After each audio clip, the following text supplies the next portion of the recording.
நோக்கி வினாடி வினா நிகழ்ச்சி நடத்துபவர் டி.கே. பத்மநாபன் அவர்கள். உடன் பங்கேற்பவர்கள் G. Gayathri Priyadarshini, K. Deepika, R. Premnath, S. Shokin, V. Tejaswi, J G. ரிதுவர்ஷினி.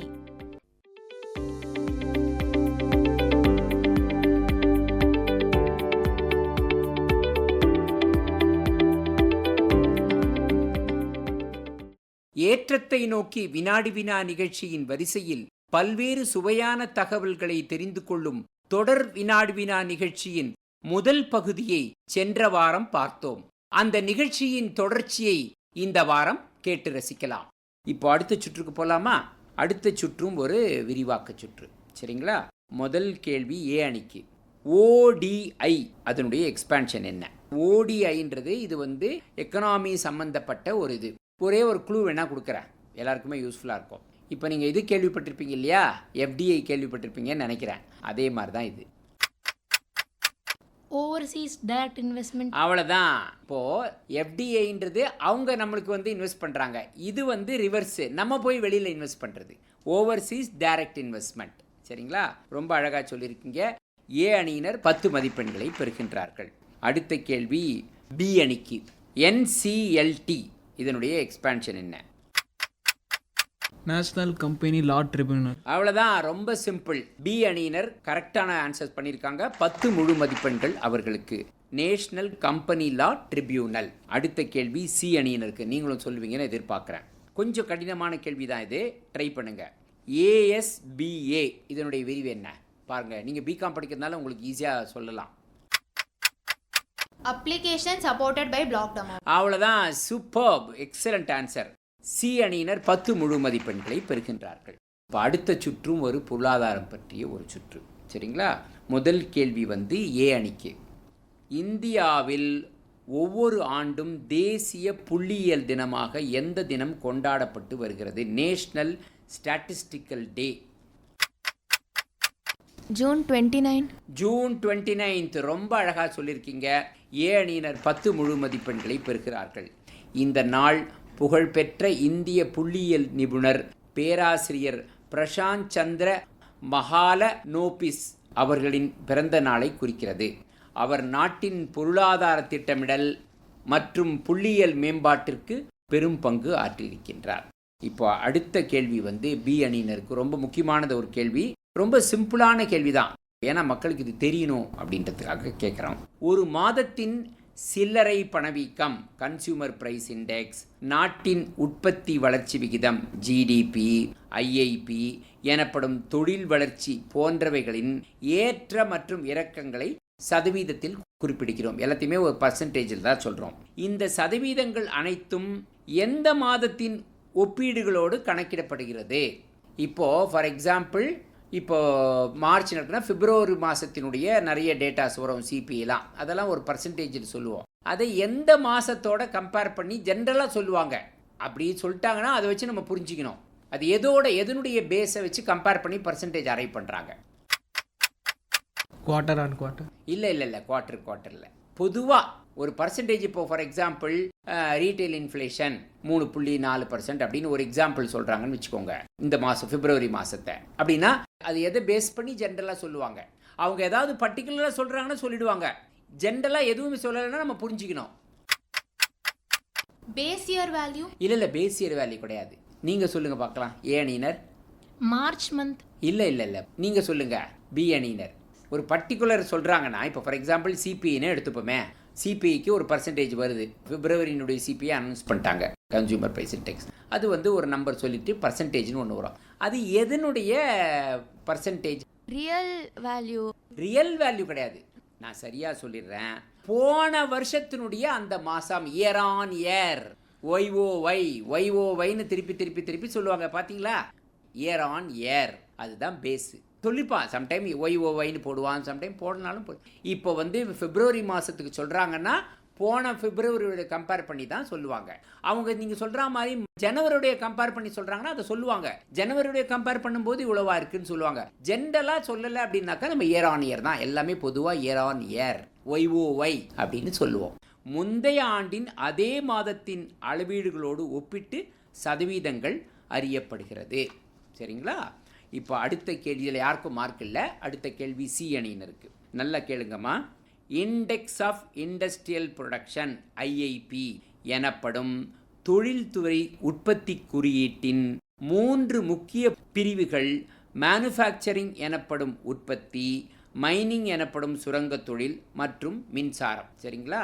இதில் மேனுஃபேக்சரிங் எனப்படும் உற்பத்தியில் மொத்தம் எத்தனை பொருட்கள் குறியீட்டு எண் தயாரிக்க எடுத்துக்கொள்ளப்படுகிறது? How many items are taken for manufacturing? 8 sir. மேனுஃபேக்சரிங்க்கு எவ்வளோ ஐட்டம் இருக்கு? நீங்கள் பி அணியினர் 32 தவறான விடை. நீங்கள் சொல்லுங்க. 893. நீங்கள் ஏ அணியினர் 897. தவறு. நீங்கள் 880 சார். இல்லை, இவங்க முதல்ல 893 அப்படின்ற மாதிரி ஒரு தோராயமாக சொன்னாங்க. ஆன்சர் தப்பு தான். பட் இருந்தாலும் ஓரளவுக்கு அது கரெக்டுன்னு கூட சொல்ல முடியாது. பட் இருந்தாலும் ஒரு ஊக்க மதிப்பெண்ணா ஒரு 5 கொடுக்குறேன். 809 809 893 இல்லை, அது படிச்சிருப்பீங்க, மறந்து போயிருக்கோம். 809 அவ்வளோ ஐட்டங்கள் தான் வந்து அந்த மேனுஃபேக்சரிங்குடைய ஐஐபியை தயாரிப்பதற்காக எடுத்துக்கொள்ளப்படுகிறது. அது வந்து மொத்த ஐஐபியில் 77.63% வகிக்கின்றது. அதுக்கு அடுத்தபடியாக மைனிங் இல்லையா? மைனிங் வந்து 29 ஐட்டம் எடுத்துக்கிறாங்க. அது வந்து 14.37% பங்கு வகிக்கிறது. கடைசியில் எலக்ட்ரிசிட்டினா ஒன்று தான், அது ஒரே ஒரு ஐட்டம் தான். அது வந்து 7.99% பங்காக வகிக்கின்றது. சரிங்களா? தெரியலனாலும் பரவாயில்ல, பட் நிறைய புதிய தகவல்கள்லாம் நீங்கள் தெரிஞ்சுக்கணும். அதே மாதிரி இந்த நிகழ்ச்சியை கேட்டுக்கொண்டிருக்கின்ற நேயர்களுக்கும் பல முக்கியமான தகவல்களை தெரிவித்துக் கொள்வதற்காக இத்தகைய கேள்விகளை புகுத்துகின்றோம். இப்போ அடுத்த சுற்றுக்கு போகலாமா? இந்த சுற்றும் ஒரு பொதுவான பல தகவல்களை நாம் தெரிந்து கொள்ள இருக்கின்றோம். நல்லா கேளுங்க. முதல் கேள்வி ஏ அணிக்கு. பொருட்களை ஓரிடத்திலிருந்து இன்னொரு இடத்திற்கு கொண்டு செல்ல எந்தெந்த மார்க்கங்கள்லாம் பயன்படுது? இருங்கள், நான் முதல்ல சொல்லிடுறேன். சாலை மார்க்கம், ரயில் மார்க்கம், நீர்வழி போக்குவரத்து மற்றும் விமான போக்குவரத்து மூலம் நடைபெறுகிறது. சரிங்களா? இதை தான் ஜென்ரலாக இருக்கிற டிரான்ஸ்போர்ட்டிங் வேஸ் ஆஃப் கூட்ஸ். சாலை மார்க்கமாக பண்ணலாம், ரயில் மார்க்கமாக பண்ணலாம், நீர்வழி மூலமாக பண்ணலாம், விமானம் மூலமாக பண்ணலாம். இதை தவிர இன்னும் ஒரே ஒரு மார்க்கம் மூலமாக கூட்ஸ்ன்னு சொல்ல முடியாது, சில பொருட்களை டிரான்ஸ்போர்ட் பண்ணலாம். சொல்லுங்க. பைப்லைன். ஏ அணியினர் 10 முழு மதிப்பெண்களையும் நம்முடைய பாராட்டுதல்களையும் பெறுகின்றார்கள். இப்போ பி அணிக்கு. தோட்டக்கலையின் 4 முக்கிய பிரிவுகள் என்னென்ன? தோட்டக்கலைனா ஹார்டிகல்ச்சர். 4 முக்கியமான பிரிவுகள் என்னென்ன? அக்ரிகல்ச்சர். இல்லை, தோட்டக்கலை 4 வெரைட்டிஸ் வரும். நீங்கள் சி அணியினர் pomology, olericulture, floriculture, super, landscape, super, excellent. போமோலாஜினா பழ சாகுபடி, காய்கறி சாகுபடி, மலர் வளர்ப்பு மற்றும் நிலப்பரப்பு தோட்டக்கலை. அதான் சொன்னீங்க, லேண்ட்ஸ்கேப் ஹார்டிகல்ச்சர்னு சொன்னீங்க. ஃப்ளாரிகல்ச்சர்ன்றது மலர் வளர்ப்பு. ரொம்ப அழகாக சொல்லியிருக்கீங்க. சி அணியினர் 5 ஊக்க மதிப்பெண்ணை பெறுகின்றார்கள். இப்பொழுது அடுத்த கேள்வி சி அணியினருக்கு அவர்கள் முறையிலேயே வருகிறது. நிலக்கரி உற்பத்தியில் கடந்த நிதியாண்டில், அதாவது 24-25 இந்தியா ஒரு முக்கிய மைல்கல்லை எட்டியது. அது என்ன மைல்கல்?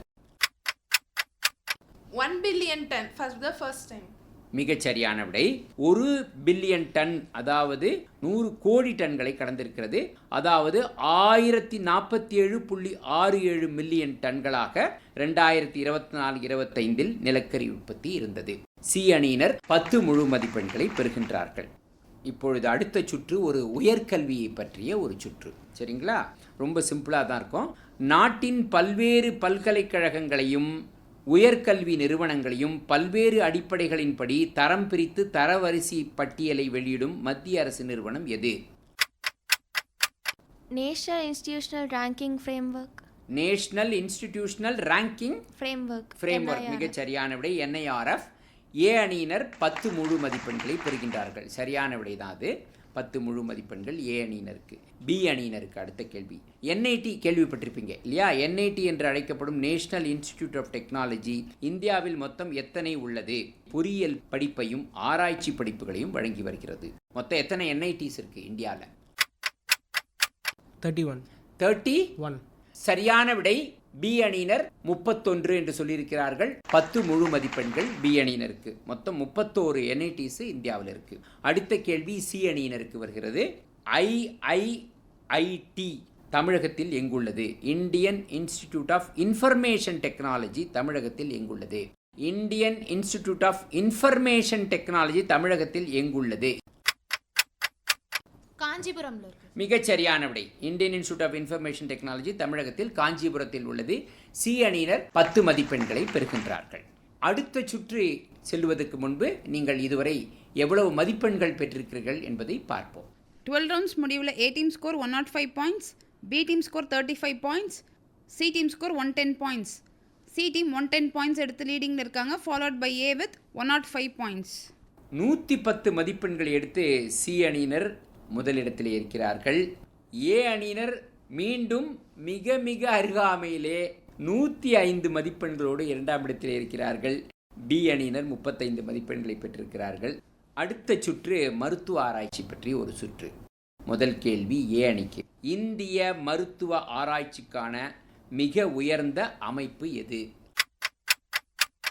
Indian council of medical research. அவ்வளோதான், ரொம்ப சிம்பிள். இந்திய மருத்துவ ஆராய்ச்சி கவுன்சில் ICMR நாடு முழுவதும் மனித உயிர் சம்பந்தமான மருத்துவ ஆராய்ச்சினை உருவாக்குதல், ஒருங்கிணைத்தல் மற்றும் ஊக்குவித்தல் இதன் பணிகள் ஆகும். அடுத்த கேள்வி பி அணிக்கு. ICMRின் பழைய பெயர் என்ன? ICMRுடைய ஓல்டு நேம் என்ன? நீங்கள் சி அணியினர் Indian research fund association. India research fund association மிகச்சரியான விடை. இது 1911ஆம் ஆண்டு IRFA என்ற பெயரில் தொடங்கப்பட்டு பின்பு 1949ஆம் ஆண்டு ICMR என்று பெயர் மாற்றம் பெற்றது. சி அணியினர் 5 ஊக்க மதிப்பெண்ணை பெறுகின்றார்கள். இப்போ அடுத்த கேள்வி சி அணியினருக்கு அவர்கள் முறையிலேயே வருகின்றது. ICMRின் ஆராய்ச்சி மையங்கள் சென்னையில் மொத்தம் எத்தனை உள்ளன? 2 தவறான விடை. நீங்கள் ஏ அணியினர் 3 சரியான விடை. ஏ அணியினர் 5 ஊக்க மதிப்பெண்ணை பெற்றிருக்கிறார்கள். நான் அந்த 3 என்னென்னு சொல்கிறேன். 1 நேஷனல் இன்ஸ்டிடியூட் ஆஃப் எபிடமியாலஜி தேசிய தொற்று நோயியல் நிறுவனம் சென்னை அயப்பாக்கம் பகுதியில் உள்ளது. 2வது தேசிய காசநோய் ஆராய்ச்சி நிறுவனம் சேத்துப்பட்டில் இருக்கிறது, national institute for research in tuberculosis. 3வது தேசிய மலேரியா ஆராய்ச்சி நிறுவனம் national institute of malaria research, இதுவும் அயப்பாக்கத்தில் உள்ளது. அடுத்த சுற்று இதுவும் மருத்துவம் பற்றிய ஒரு சுற்று. சரிங்களா? முதல் கேள்வி ஏ அணிக்கு. பாஸ்டியர் இன்ஸ்டிடியூட் ஆஃப் இந்தியா, நீங்கள்லாம் கேள்விப்பட்டிருப்பீங்க, லூயிஸ் பாஸ்டர் இல்லையா? பாஸ்டியர் இன்ஸ்டிடியூட் ஆஃப் இந்தியா எங்குள்ளது? இது ஏ அணிக்கு. லூயி பாஸ்டர் கேள்விப்பட்டிருப்பீங்க இல்லையா? அது எங்கே இருக்குது? பாஸ்டியர் அவருடைய பேரில் தான் இது இருக்குது. பாஸ்டியர் இன்ஸ்டிடியூட் ஆஃப் இந்தியா எந்த இடம் சொல்லுங்கள்? குன்னூர் மிகச் சரியான விடை. குன்னூரில் தான் இருக்குது. ஏ அணியினர் 10 மதிப்பெண்களை பெறுகிறார்கள். அடுத்த கேள்வி பி அணியினருக்கு. தமிழ்நாட்டில் குன்னூரில் அமைந்துள்ள பாஸ்டியர் இன்ஸ்டிடியூட் ஆஃப் இந்தியா என்னும் மருத்துவ நிறுவனம் எப்பணிகளை மேற்கொள்ளுகிறது? Vaccines, rabies. அதுதான் மெயின். மிகச்சரியான விடை. பி அணியினரும் 10 முழு மதிப்பெண்களை பெறுகிறார்கள். இந்த நிறுவனம் ராபிஸ் எனப்படும் தடுப்பூசிகளை தயாரிக்கிறது, வெறிநாய்க்கடி தடுப்பூசி. அதே மாதிரி DPT எனப்படும் ட்ரிபிள் ஆன்டிஜன் தடுப்பூசிகளை 2008 வரை தயாரித்து வந்தது. அடுத்த கேள்வி சி அணியினருக்கு. மத்திய அரசின் கட்டுப்பாட்டில் இயங்கி வரும் ஜிப்மர் பாண்டிச்சேரி மருத்துவமனை எந்த ஆண்டு தொடங்கப்பட்டது? ஜிப்மர் எந்த வருஷம் தொடங்கினாங்க? 1823ல பிரெஞ்சு கவர்மெண்ட் வேற ஒரு நேம்ல அது புதுச்சேரியில நிறுவனாங்க. 1956ல ஜிப்மர்னு பேர் மாற்றம் செய்யப்பட்டது. சரியான விடை. 1823 1823ஆம் ஆண்டு ஜனவரி 1ஆம் தேதி துவங்க பெற்றது. இது நெப்போலியன் ஜோசப் லூயிஸ் பான்டெப்ஸ் என்ற பிரெஞ்சு கவர்னர் ஜெனரலால் உருவாக்கப்பட்டது. அடுத்த சுற்று ஒரு பொது சுற்று. முதல் கேள்வி ஏ அணிக்கு. தேசிய மின்சக்தி பயிற்சி நிறுவனத்தின் நிறுவன அலுவலகம் எங்குள்ளது? National power training institute. Power training எங்க இருக்கு? ஹரியானாவில் எந்த இடம் சொல்ல முடியுமா? ஃபரிதாபாத். மிகச் சரியான விடை. ஏ அணியினர் 10 மதிப்பெண்களை பெறுகிறார்கள். இதனுடைய பணிகள் இது மின்துறையில் உள்ள நிபுணர்களுக்கு thermal, hydro, renewable energy, transmission, distribution போன்ற துறைகளில் பயிற்சி அளிக்கிறது. அடுத்த கேள்வி பி அணிக்கு. தேசிய சர்க்கரை ஆராய்ச்சி நிலையம் இந்தியாவில் எந்த நகரத்தில் அமைந்துள்ளது? தேசிய சர்க்கரை ஆராய்ச்சி நிலையம் இந்தியாவில் எங்க இருக்கு? New Delhi sir. New Delhi தவறான விடை. நீங்கள் சி அணியினர், நீங்கள் ஏ அணியினர். குஜராத். தவறு தவறு தவறு. இந்தியாவில் உத்தரப்பிரதேசத்தில் கான்பூர் நகரில் கல்யாண்பூர் என்ற பகுதியில் தேசிய சர்க்கரை ஆராய்ச்சி நிலையம் உள்ளது. இது சர்க்கரை வேதியியல், சர்க்கரை தொழில்நுட்பம், சர்க்கரை பொறியியல் மற்றும் தொடர்புடைய துறைகளின் அனைத்து பிரிவுகளிலும் தொழில்நுட்ப கல்வி மற்றும் ஆராய்ச்சி பயிற்சியை வழங்குகிறது. It is a premier institution dedicated to research, technical training and advisory services for the sugar and allied industries. இது ஆசியாவின் ஒரே சர்க்கரை ஆராய்ச்சி நிலையம் ஆகும். அடுத்த கேள்வி சி அணியினருக்கு. சென்னையில் புகழ்பெற்ற சிப்பெட் எந்த இடத்தில் அமைந்துள்ளது? சிப்பெட்ன்றது எந்த இடத்துல சென்னையில் இருக்கு? Central institute of petrochemicals engineering and technology எந்த இடத்துல இருக்கு சென்னையில்? அம்பத்தூர். தவறு. நீங்கள் ஏ அணியினர். எண்ணூர். எண்ணூர் தவறு. நீங்கள் பி அணியினர். Sir SIDCO industrial estate. எந்த இடத்துல? கிண்டி. கிண்டி மிகச் சரியான விடை. அது எந்த, அது பக்கத்துல ரொம்ப ஃபேமஸ் பிளேஸ் இருக்கும் இல்ல, அது கத்திப்பாரா. கத்திப்பாரா. ரொம்ப அழகா சொல்லியிருக்காரு. டி அணியினர் 5 ஊக்க மதிப்பெண்ணை பெறுகிறார்கள். சென்னையில் கத்திப்பாரா சந்திப்புக்கு அருகாமையில் திருவிக்கா தொழில்பேட்டையில் கிண்டியில் இது அமைந்துள்ளது. 1968ஆம் ஆண்டு சென்னையில் இது தொடங்கப்பட்டது. இப்போ அடுத்த சுற்றுக்கு போகலாமா? இப்பொழுது நிகழ்ச்சியினுடைய கடைசி சுற்று. இதுவும் தேசிய மின்துறை பற்றிய ஒரு சுற்று. நல்லா கேளுங்க. முதல் கேள்வி ஏ அணிக்கு. நேஷனல் தெர்மல் பவர் கார்ப்பரேஷன் என்பது தேசிய அனல் மின் நிறுவனம் ஆகும். இது அனல் மின் நிலையங்கள் மூலம் மின் உற்பத்தியை செய்யும் ஒரு மத்திய அரசு பொதுத்துறை நிறுவனமாகும். இதற்கு சொந்தமான ஆலைகளுள் மிக அதிகமாக மின் உற்பத்தியை உருவாக்கும் அனல் மின் நிலையம் எங்குள்ளது? மகாராஷ்டிரா. மகாராஷ்டிரா தவறான விடையாகும். மகாராஷ்டிரால இல்ல அது. நீங்கள் பி அணியினர். மத்திய பிரதேஷ். மத்திய பிரதேசம் சரியான விடை. அது எந்த இடம் தெரியுமா? விந்தியாச்சல். விந்தியாச்சல். பி அணியினர் சரியா மத்திய பிரதேசம்னு சொன்னதுனால அவங்களுக்கு 5 ஊக்க மதிப்பெண்கள்.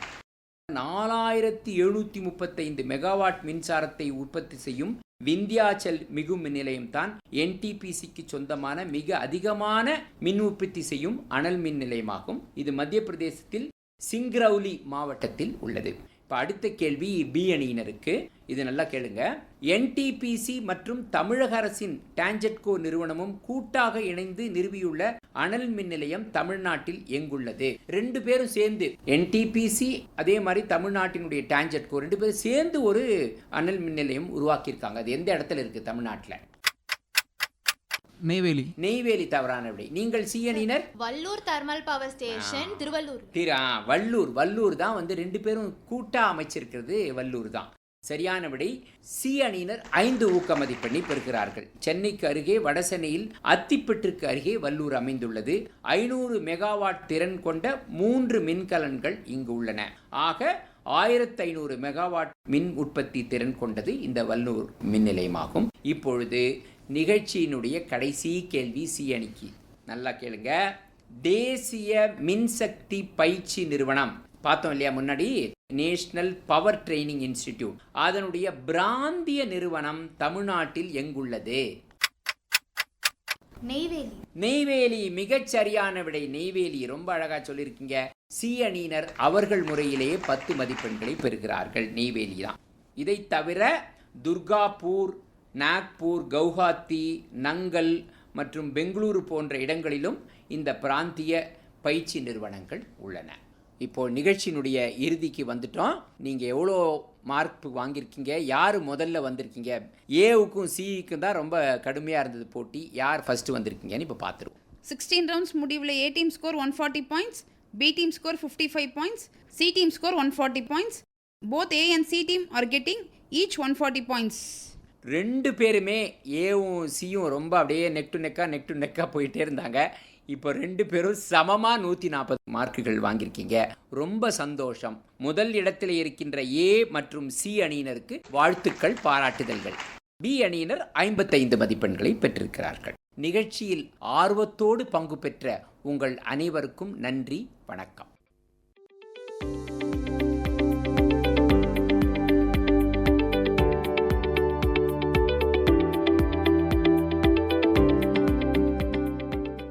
இதுவரை ஏற்றத்தை நோக்கி வினாடி வினா நிகழ்ச்சி கேட்டீர்கள். ஏற்றத்தை நோக்கி வினாடி வினா நிகழ்ச்சி நடத்துபவர் TK பத்மநாபன் அவர்கள்.